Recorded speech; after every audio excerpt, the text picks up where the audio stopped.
And welcome back, everybody, to the post-Easter episode of the TV show.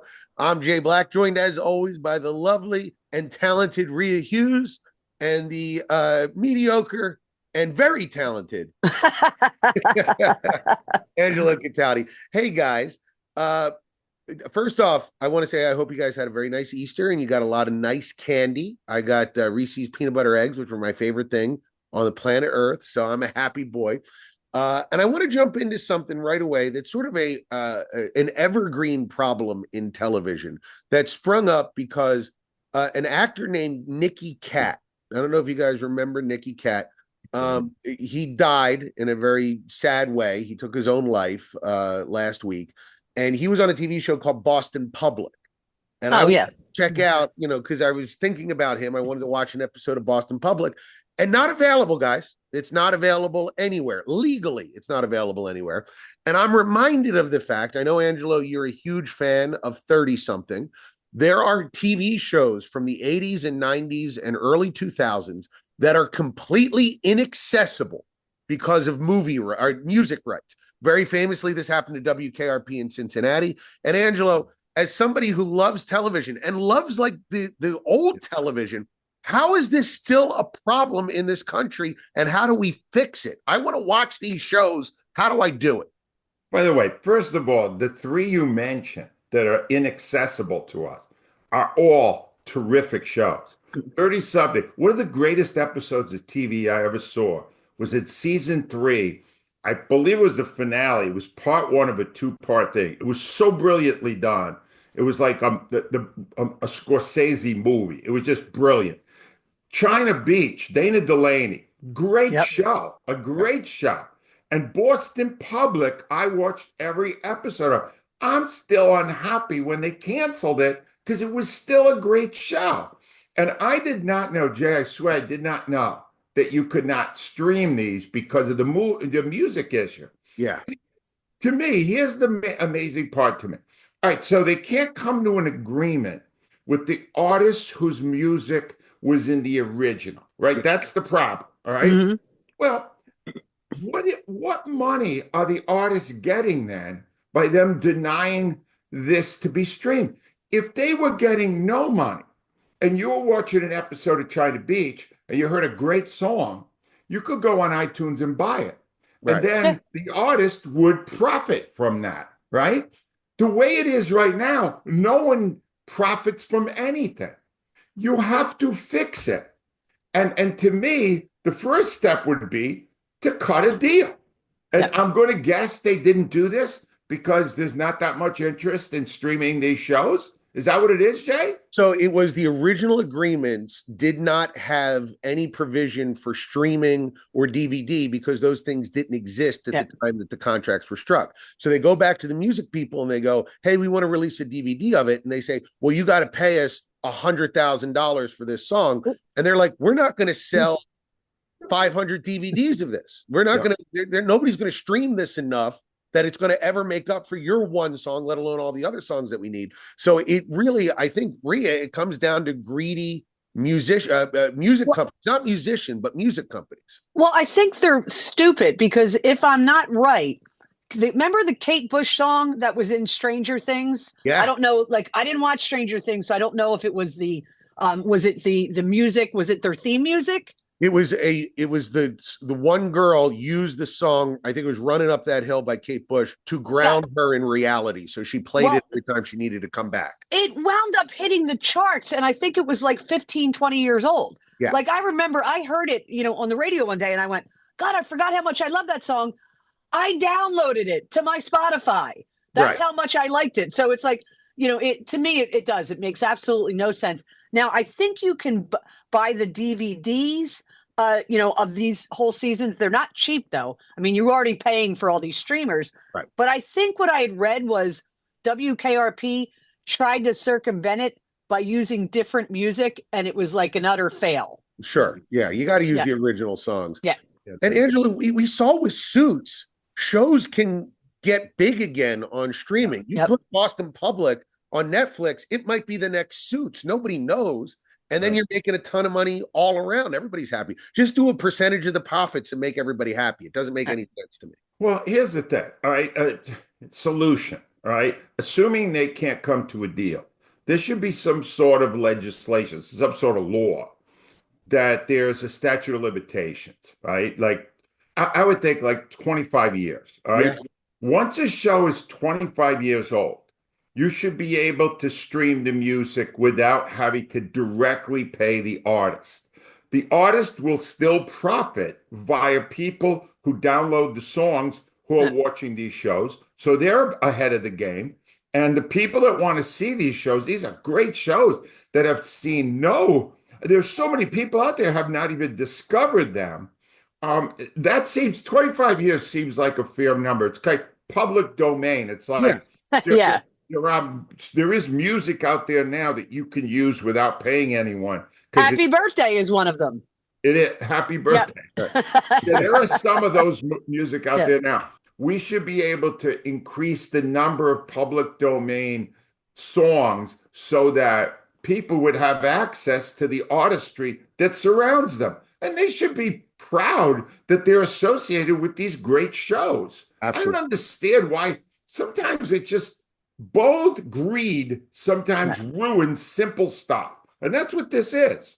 Yeah, Mick Jagger doesn't need any more diamonds stitched onto his pants. We can. All right, Rhea, you introduced us to a show. I think it was your choice a couple of months ago, or maybe 6 or 7 months ago now, of Matlock, the Kathy Bates star, the reboot of it. And I just happened to see on TV news that Matlock finished out its season last week as the highest rated new show on television. And I know that we've talked a lot about reboots being something that we don't like, but I think that this is a reboot you actually very much enjoyed. Yep. I'm wondering, is it because they had a new way in? Because people always say, well, why are you gender swapping? Why are you making the lead character black instead of white? Why do that? Sometimes I think it changes the show enough that it becomes something new. And I'm just curious, is it the gender swap here that helps it? Or is it just a good show, and a good show is always just a good show? Kathy Bates is a great actress. I mean, we can start with that premise that she's phenomenal, and that's why it works. I mean, I remember watching Matlock as a kid, and I don't see any similarities except for the name, okay? And she's, he was in, I think, in a small town. She's, in New York City. But I just think it's a really good show. Had an amazing twist in the very first episode, which I don't want to give away, but I just think it comes down to they had a great story. They had a great lead. I mean, Kathy Bates is a great actress. So it works. Yeah. Angelo, have you been watching? That's why I love Rhea. This is the world we live in now. She's 100% right that Kathy Bates is a great actor, one of the great actors of our lifetime. Andy Griffith was not. Andy Griffith was great in the Andy Griffith Show. Sure. With little Opie, Ron Howard. Right. Andy Griffith was not a great dramatic actor. I know he did a lot of dramatic movies and stuff, but he kind of chewed the scenery. Kathy Bates is great. And Rhea's right about the other part. They didn't reboot it. Yeah. They changed it to make it more modern. Mm-hmm.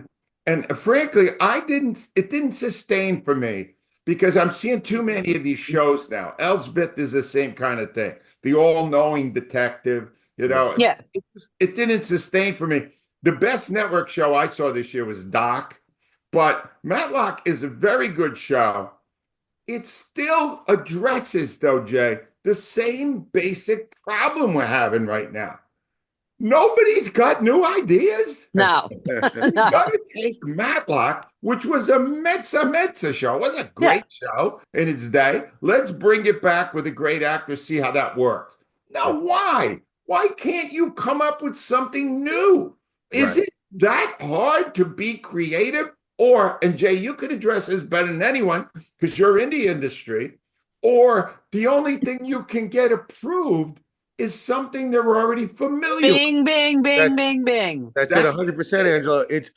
There's 10,000 new shows coming out. You go with a name that everybody knows, or do you come up with a new name? Even if the show is completely different, you name it Matlock. there's a lot of people that'll just check it out and go, oh, they're doing Matlock again. Let me just That was me, Jay. Totally the reason I checked it out. Otherwise, I probably would have never checked it out. Right. If you would name this, Bone Crusher, well, maybe I'd watch Kathy Bates Bone Crusher. But if you named it like, whatever, Shoe Gum, I'm probably not checking that out. By the way, real fast, I don't know if you guys saw this. There was a great thing that was on social media. Kathy Bates, if you guys have a mom in your life that was manipulative when you were younger, maybe a little gaslighting like I did, Kathy Bates' mom told her she never thanked her when she won her Oscar. Kathy Bates believed that for 40 years, and she was doing an interview to wrap up Matlock, and somebody said to her, you did thank your mom. And she was like, no, I didn't. My mom was mad at me for 40 years. And they showed her the clip. She never went back and looked at the clip. She thanked her mom. And the look on Kathy Bates's face, the relief, just a 40 years feeling bad about something. I was just thrilled for her. Her mom made her think that for 40 years? Yep. You never thanked me, Kathy. And that is a horrible, horrible person. Yeah, well. Can I break in for 1 second here? Yeah. Because it occurred to me that Clark Cohn is going to be going away to college soon, and then he will not be available for the teen segment. Yes. So I am grooming our next teen correspondent. Ooh. Oh, wow. Introduce him here for a second. Yes. Sure, yeah, please. Come on in. His name is Dash. He's my grandson. Hello, Dash. Hi. Dash, say hi to everybody. What's your favorite show on TV? Ninja Turtles. Oh, Love. it was Clark's favorite show when he was his age. Great show. Great show. Say goodbye, Dash. Goodbye, Dash. Anyway, sorry, they're here today because Catholic schools get the day after Easter off, and I guess we should all acknowledge with great sadness the passing of Pope. Oh yeah, yeah. That's such a sad story. He's a good pope. He was a good pope. I liked him a lot. Great. And I will say, go watch the movie. Angela didn't like it, but Conclave about picking the next pope after one dies. I found it to be a really great movie. I liked it, didn't love it. Jay, I want to mention one other thing about this reboot, because I did a little research here to try to determine how many times they've succeeded the way they did with Matlock. And truthfully, they almost never succeed. Yeah. Did you even know there was a remake of Odd Couple? No. There was a remake with Matthew Perry. Oh, my God. Oh, wow. Right? Addams Family. They remade that horribly. These were awful reboots. And even the ones, A Dynasty, Charlie's Angels. Oh, my God. They did. Normally, this doesn't work anyway. So I don't even know how you would get approval from a studio or from a streamer to do this again when it normally doesn't work anyway. Yeah. I don't get it. Well, they'll sue you if you're not in, like they did last week with ER and Noah Wiley and, all that. Well, speaking of lawsuits and specifically greed, which has been a theme this episode, I wanted to touch on this because I saw Netflix posted its quarterly profits, and it was $10 billion, not for the year, guys, for the quarter. They earned $10 billion. They're on pace to earn $45 billion for the year, which is more than all the other streamers put together. This is not just a streaming service. This is a conglomerate that basically has a stranglehold over everybody's entertainment in this country. And I'm thinking about the 1930s and 40s when the government broke up the movie theater companies. The studios used to own the theaters, and they said, that's too much. You can't do that. Theaters have to be independent of the people who make the movies. And I'm not sure necessarily that the government should step in here. But Angelo, does Netflix have too much power? They're creating great stuff, but they're also making a lot of crap. What is Netflix too powerful, and should they be broken up? I don't know. I don't believe in regulation. I believe that these things are cyclical, that eventually, in fact, right now, original programming, Apple is putting out more quality programming than Netflix is. What makes Netflix great, there's a show out now. If you haven't seen it, it's so compelling to watch. It's called Love on the Spectrum. Yes. It is 3 seasons of these people who have varying degrees of autism. and are looking for romance. And they find people that Cian, I only know him as CIAN. It comes up on the subtitle. He is the mastermind of this. And I wouldn't want to restrict that kind of thing. Here's what's wrong right now, Jay. Here's the thing, because you want to say, oh my God, break up Netflix. They're making so much money, $10 billion a quarter. Yeah. No one in the world has more money than Jeff Bezos, Yeah. Amazon. What's his excuse for putting out a crappy streamer? When does he ever do anything great? Right. Can anybody remember something on Amazon Prime that was brilliant, that you went, oh my God, that's fantastic? It almost never happens. No, I don't find a lot of stuff on there. You do, Yeah. but I don't. I said I don't. I said I oh, don't. you don't. All right. Well, No. BritBox comes through there. Yeah, And- but you could get BritBox and Acorn. You can get them as standalone apps. But it's that to me is the disgrace that Amazon hasn't been able to produce at the level of Apple or Netflix or Hulu or most of the others. And it's like, no, money doesn't dictate this.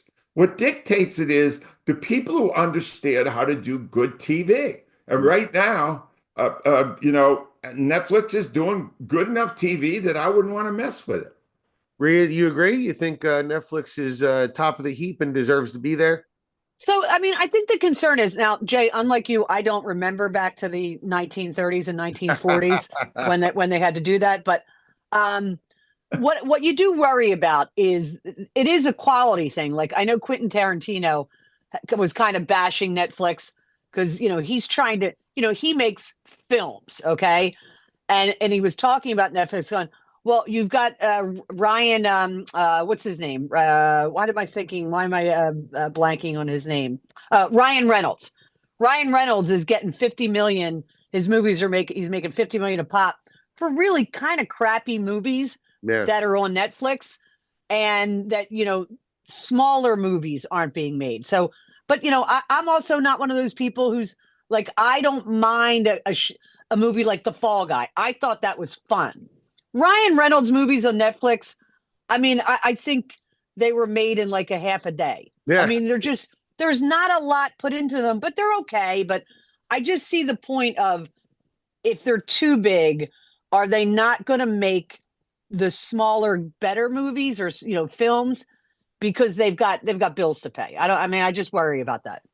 I can see that. Absolutely. Hey, Jay, the FCC requires me here to rip David Zaslav for a second. 20 years ago, 15 years ago, the people doing the best work was HBO. Yeah. Visual programming, right? They still have a ton of money. They're not losing money, HBO. No. But they're not doing a lot of good stuff now. Once in a while, there's something on Max. White Lotus was really good.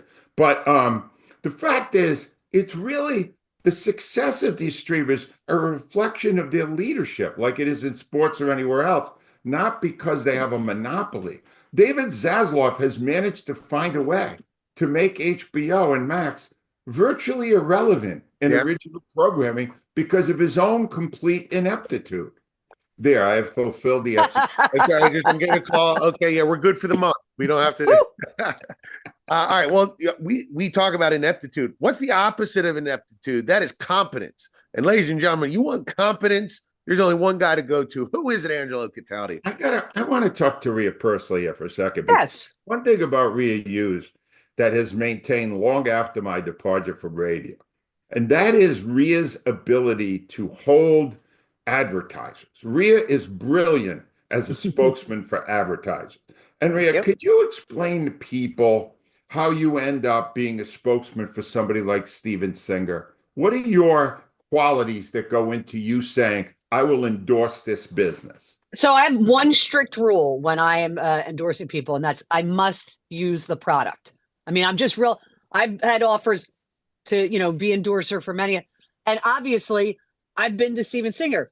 When I got married, we went in and got our wedding rings there. Don't wear them anymore, but we did get them there.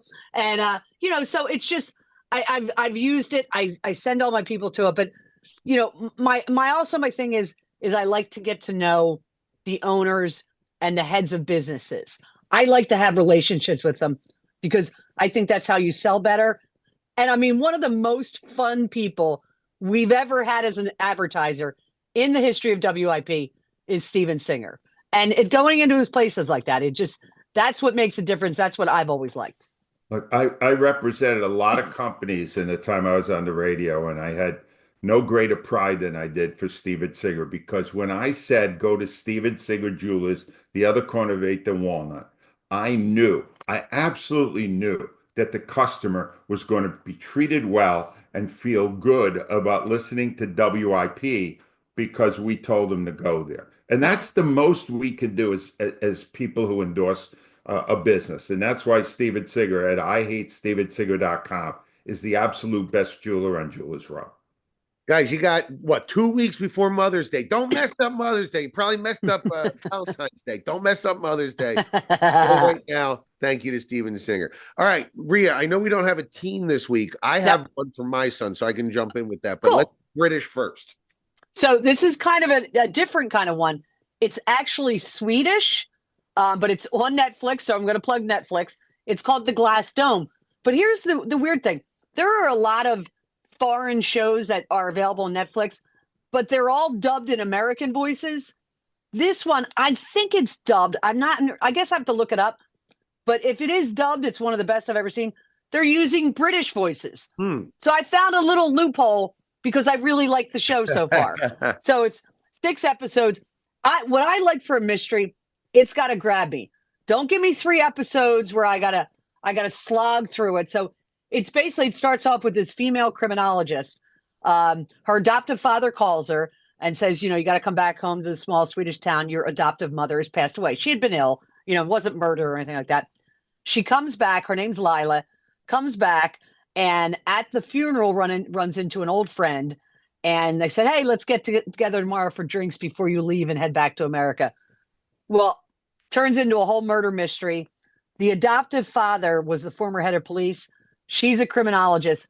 The twist is, and they announce it at the beginning of the show, there's a kidnapping of a young girl.